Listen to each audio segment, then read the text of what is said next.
You have been accepted to take part in the sleep experiment. If you comply with the following requirements, all charges currently held against you will be dropped, and you will be automatically released from your prison sentence. You must obey any orders given to you without delay. Mungkin kalian pernah dengar nih tentang The Russian Sleep Experiment atau eksperimen tidur Rusia. Sebenarnya eksperimen ini usianya sudah cukup tua karena sudah ada dari tahun 1940-an. Gimana ya eksperimen ini dan kenapa eksperimen ini bisa dibilang eksperimen yang mengerikan? Kita cek videonya yuk. The Russian Sleep Experiment ini dilakukan pada tahun 1940-an. Penelitian ini meminta 5 orang subjek untuk tidak tidur selama 30 hari. Rencana awalnya sih dibuat selama 30 hari, tapi kenyataannya subjek hanya dapat bertahan selama 15 hari.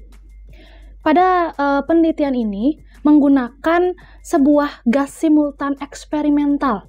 Jadi, subjek ini akan dimasukkan ke sebuah ruangan tertutup, dan di ruangan tertutup itu sudah diatur nih kadar oksigennya berapa dan kadar gas simultan eksperimennya berapa. Dipastikan supaya oksigen dan kadar gasnya itu stabil, karena kalau misalnya oksigennya berlebih atau kekurangan, gas simultan eksperimental ini akan berubah menjadi racun untuk si subjek. Orang-orang yang menjadi subjek dalam penelitian ini adalah orang-orang atau tahanan politik yang tertangkap pada Perang Dunia Kedua di Rusia. Intinya ini adalah musuh-musuhnya Rusia lah. Mereka ini dikurung di dalam sebuah ruangan tertutup, dan mereka akan selalu dipantau pernafasannya melalui sebuah monitor, agar ya gas yang tadi aku bilang itu tidak membunuh si subjek ini. Sebenarnya, waktu itu belum ditemukan CCTV, jadi untuk memantau kelima subjek ini di dalam ruangan, itu mereka memasangkan sebuah mikrofon kecil di dalamnya. Para peneliti hanya dapat melihat mereka melalui sebuah lubang kaca setebal 5 inci yang terhubung dengan ruangan di mana mereka dikurung. Ruangan kurungan ini untuk 5 subjek ini dilengkapi oleh rak buku, lalu matras untuk tidur, keran air, toilet, dan beberapa makanan kaleng yang bertahan untuk hidup selama sebulan. You must stay awake for the next 30 days. You must complete all physical activities. We will be testing an experimental gas. Pada hari pertama, kedua, dan ketiga, para subjek ini masih tidak menunjukkan reaksi yang mengkhawatirkan lah, masih biasa aja. Mereka saling bercengkrama satu sama lain, dan mereka membicarakan masa kecil mereka yang cukup tragis lah antara satu sama lain. Nah, masuk nih ke hari keempat. Di hari keempat mulai nih pembicaraan antara satu subjek dan subjek yang lain mulai dark atau mulai agak gelap nih pembicaraannya. Ke pembicaraan yang tentang pembunuhan, lalu tentang hal-hal yang menyakitkan atau menyiksa lah. Lalu setelah 5 hari, mereka mulai menunjukkan tanda-tanda paranoia. Mereka berhenti berbicara satu sama lain dan mulai berbisik kepada mikrofon. Bahkan mereka ini berbicara pada lubang kaca yang seperti cermin di ruangan di tempat mereka dikurung ini. Nah, masuk ke 9 hari, salah satu dari subjek ini mulai berteriak. Dia berteriak sepanjang ruangan dan berteriak sekeras mungkin selama 3 jam, sampai akhirnya si subjek ini vital suaranya itu robek. Hal yang paling mengejutkan adalah reaksi dari para tahanan lainnya. Mereka sama sekali tidak bereaksi. Mereka hanya terus berbisik kepada mikrofon, hingga tahanan kedua mulai berteriak. 2 tahanan lainnya yang tidak berteriak ini menyobek buku yang ada di ruangan tersebut, mengoleskan halaman demi halaman dengan kotoran mereka sendiri.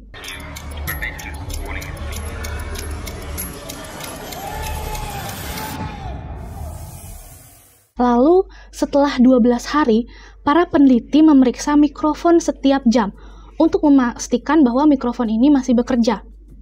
Nah, mereka ini sebenarnya sempat berpikir, sebenarnya mereka atau 5 subjek ini masih hidup nggak ya di dalam? Para peneliti ini sebenarnya agak ketakutan, takutnya 5 orang ini kehilangan nyawanya atau koma di dalam ruangan tersebut. Peneliti ini berpikir bahwa ya pasti sih kayaknya 5 orang ini masih hidup karena walaupun nggak dicek gitu, mesin oksigen di dalam ruangan itu masih menyala. Mesin konsumsi oksigen di dalam ruangan itu menunjukkan bahwa mereka berlima ini pastilah masih hidup. Bahkan konsumsi oksigen tiap tawanan tersebut sangatlah tinggi, setara dengan yang digunakan oleh seseorang saat berolahraga. Jadi mungkin detak jantungnya tinggi dan konsumsi oksigennya juga meningkat pada hari ke-12 ini. Nah, masuk ke hari ke-14, para peneliti melakukan sesuatu untuk menarik reaksi 5 subjek ini. Karena ternyata di hari ke-14, kelima subjek ini benar-benar terdiam tanpa reaksi apapun. Nah, para peneliti ini menarik reaksi mereka berlima dengan menggunakan intercom yang berada di dalam ruangan. Mereka sebenarnya takut kelima tahanan ini dalam kondisi tak bernyawa atau koma. Mereka kemudian mengumumkan nih kepada 5 subjek ini. Mereka berkata, kami akan membuka ruangan untuk mengecek mikrofon. Menjauhlah dari pintu dan berbaringlah di lantai. Lakukan ini segera atau tidak Anda akan ditembak. Kalian harus patuh dengan perintah ini, maka kalian akan bebas. Para peneliti setelah mengucapkan pengumuman itu, mereka sangat terkejut.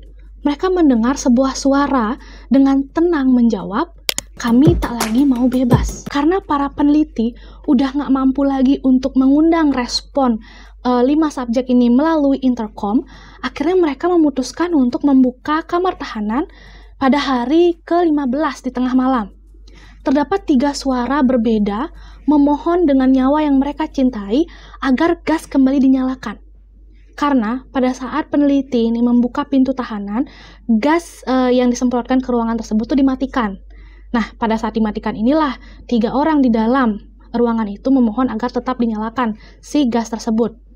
Ruangan ini dibuka dan para prajurit masuk untuk mengambil para tahanan.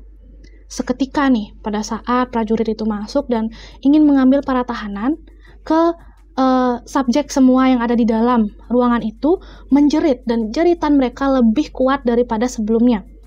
Karena kaget, para prajurit dan para peneliti juga ikut teriak dan betapa terkejutnya mereka setelah melihat apa yang ada di dalam ruangan tersebut.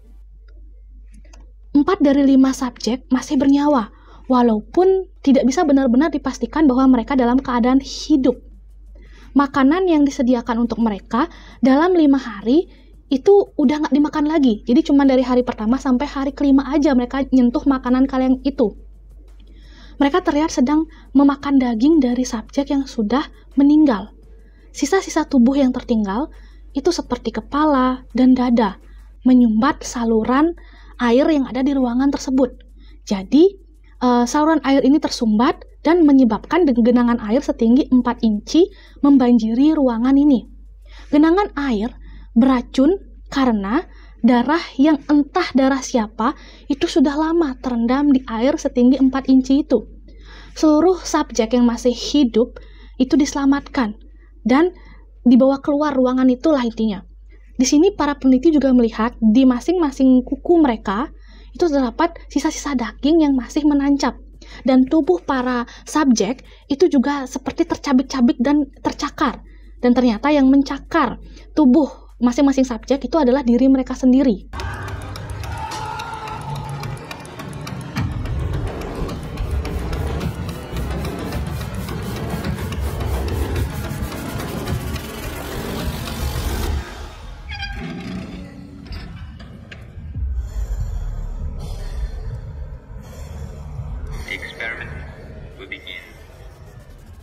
Kebanyakan orang-orang yang bekerja di fasilitas Rusia itu adalah tentara, tapi banyak dari mereka menolak untuk kembali ke dalam kurungan itu dan memindahkan para tahanan. Sedangkan untuk keempat tahanan ini, mereka masih menjerit meminta agar mereka dibiarkan tetap di ruangan dan memohon agar gas dinyalakan kembali. Mereka ini meminta agar mereka tetap dibiarkan tidak tidur. Lalu secara mengejutkan, para subjek tes ini melakukan perlawanan sengit ketika mereka akan dikeluarkan dari tahanan. Walaupun mereka ini melawannya itu dalam kondisi fisik yang mengerikan. Satu tentara Rusia bahkan kehilangan nyawanya setelah tenggorokannya dirobek oleh salah satu tahanan. Satu-satunya subjek yang masih dapat bicara itu mulai berteriak, meminta agar ia segera dikurung. gelombang otak dari subjek ini datar, seperti orang yang baru saja meninggal. Ada hal kejam yang dilakukan oleh komandan tentara di kurungan ini. Sang komandan memberikan perintah untuk menyegel ruangan tahanan dengan kedua subjek di dalamnya dan bersama dengan 3 peneliti. Salah satu peneliti ini kayak nggak terima gitu dan kesel, marah dengan si komandan karena dia dikurung dengan 2 subjek ini. Salah satu peneliti yang tidak mau disebutkan namanya itu segera mengambil sebuah pistol dan menembak sang komandan tepat di antara kedua matanya. Kemudian, setelah komandan itu ditembak, beralih ujung pistol itu diarahkan ke salah satu subjek yang bisu dan meledakkan kepalanya. Ia kemudian menodong satu-satunya subjek yang tersisa, yang masih terikat di atas tempat tidur. Karena setelah perlawanan sengit antara subjek dan juga para tentara, itu ada salah satu yang berhasil diikat di tempat tidur pada saat itu. Dengan sisa tim medis dan juga para peneliti lainnya, itu mencoba menginterogasi si subjek ini yang tersisa. Si peneliti berkata, "Aku tidak akan sudi dikunci di dalam sini dengan kamu, tidak denganmu." Ia berteriak di depan wajah subjek yang terikat di atas ranjang. "Apa kamu ini sebenarnya? Tolong jawab, aku harus tahu." Itu kata peneliti.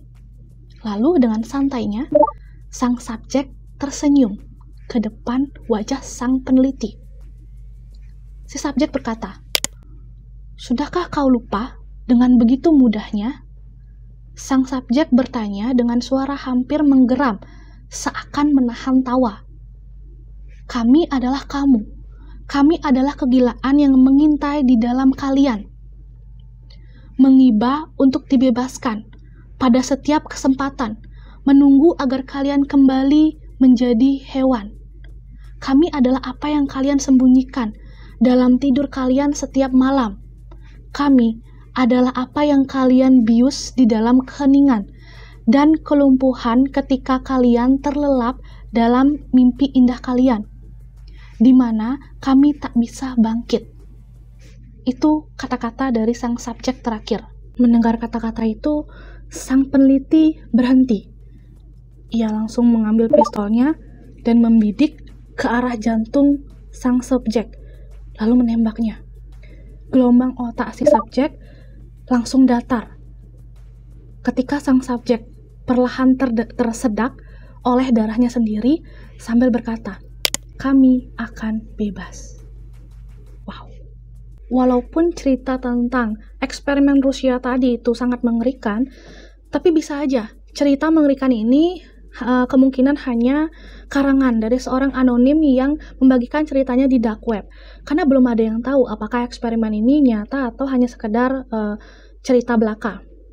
Sebenarnya hal ini sesuai dengan fakta bahwa ada sebuah judul Guinness Book Record yang mencatat bahwa seorang bernama Randy Gardner telah memecahkan sebuah rekor dunia dengan tidak tidur selama 11 jam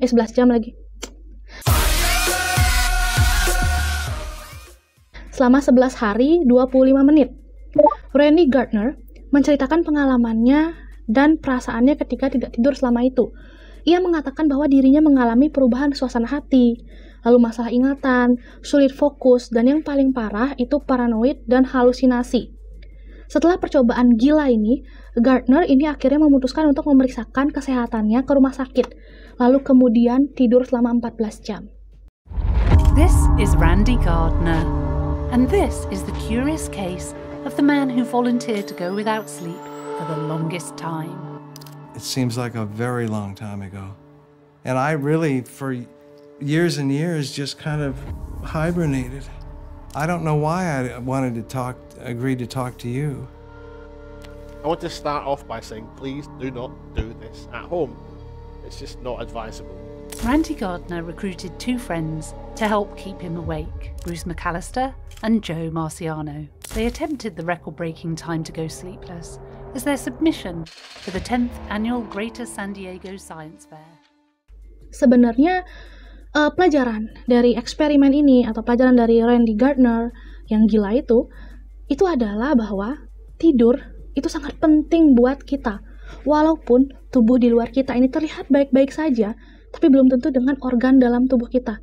Organ dalam tubuh kita juga perlu rilekslah sejenak, karena itu bisa dilakukan pada saat kita tertidur. Organ dalam kita bisa berfungsi dan mencerna apapun yang sudah kita konsumsi dengan baik pada saat kita tidur. Jadi nutrisi yang kita konsumsi itu akan disebar dan diasup dengan baik oleh organ-organ tubuh kita pada saat tidur. Gitu Good Mood. Gimana menurut kalian tentang eksperimen gila ini? Buat kalian yang udah pernah dengar, siapa tahu ada yang kelewat dari apa yang aku ceritain, bisa diskusi di kolom komentar. Dan buat kalian yang baru tahu, gimana? Bisa diskusi di kolom komentar dan tulis pendapat kalian. Oke? Terima kasih telah menonton video ini sampai habis dan sampai jumpa di video berikutnya. Dadah!